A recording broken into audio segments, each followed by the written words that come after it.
So some of you may know I do a lot of these videos, kind of like a video library for my kids when they grow up, get older, learn a little bit about Dad, because I waited too long to retire to spend a ton of time with him, so didn't get a chance to learn about me like some of the things I want them to. Some things I don't want them to would, in fact, probably this message here, but hopefully it entertains you too.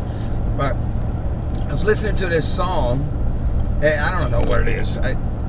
Something about your best friend always having your back. Can't remember the name of it, but made me think of my buddy Eddie. Woo, a lot of stories, but one of them that might be appropriate. We were at this club called Yesterdays. Anybody been in Chattanooga any of their lives probably heard of Yesterdays. And there wasn't many clubs back then. I worked in a club, and he did too. But so we're out there, and we had a great night. It was packed out, live bands, dancing on the tables, the whole nine. And we were leaving, and all of a sudden we go outside. All of a sudden somebody bumps into me hard. I mean, about knocked me down. I was like, what the heck? And I turned around, just cussing and screaming, and we're all about to fight, and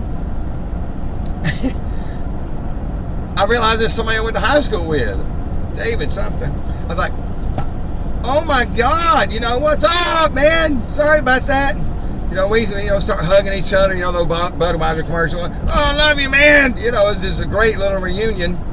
And next thing I know, everything is cool. Out of the corner of my eye, I see this dude's feet just go up in the air. Before I could say anything, it was on. Obviously, something got into Eddie, and he just knocked the crap out of one of the guys. He said later, he said, I just tired of hearing their mouth. Even though it was done. Anyway, so I didn't get a chance to really react, and it was on like Donkey Kong, if y'all remember that saying.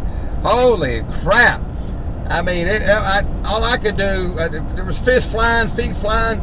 I grabbed somebody in a chokehold, and really just using him as a shield, because there was 5 of them, 5 or 6, at least 5, and it was just me and Eddie, and his girlfriend at the time, Karen. And oh my God, there was somebody, I don't know how many there were, just pounding the crap out of my head from the side, from behind, and all I'm doing is holding on to this guy. I'm like, good Lord, I don't want to let him go, because if I let him go, he's going to turn around and beat the crap out of me too. So, I mean, I'm getting pelted. And I mean, hitting the head, eventually they hurt. This is a quick little dude, but he was quick. Then finally I was like, I got to do something. I don't know where Eddie was. But so I'm trying to walk backwards, trying to get out of the way, but I didn't want to let go of the guy. Finally, I kind of tripped, and I threw the guy off to the side, and all I heard was Karen say, Eddie, you gotta help Curtis. And so by the time I threw the guy on the ground, I'd fallen. I jumped up, completely confused, and there was nobody there. So what the heck? What happened? Eddie had showed up. Eddie had been doing his own thing, half a block away, and he came back to help. I mean, he took all of them. They forgot I was even there, and they started leaving. They didn't want to deal with him. I was bleeding everywhere, all over my head, rolling into my eyes, back here on my ears. I was like, you know what? Now I'm ready. I'm prepared now. I wasn't in the beginning. I was like, let's go get him. So we started yelling at him. There was another bar right down the road, some kind of billiard place, and we caught up with them up there, and they all turned around and they encircle us, and it's just me and Eddie in the middle and Karen, and they just start cussing and hollering at us. People are coming out of this other bar going, oh, that's great, you bunch of wimps, who 5-on-2, bunch of sissies, and other names I shouldn't say. I mean, they were giving them hell. They really were.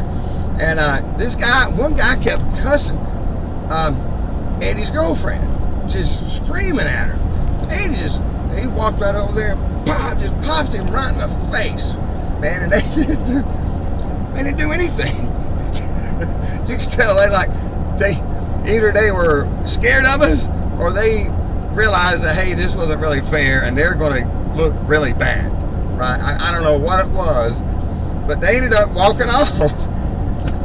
I was so mad at this point because I felt like I needed to get retribution, because I definitely got the worst out of that. And I was like, my God, I'm going to go get the car and I'm going to run over them.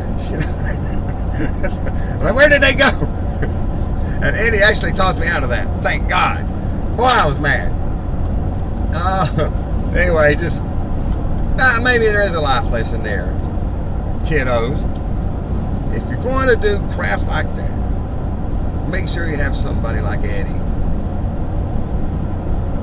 that's going to have you back, because you can't win them all. You can't win them all.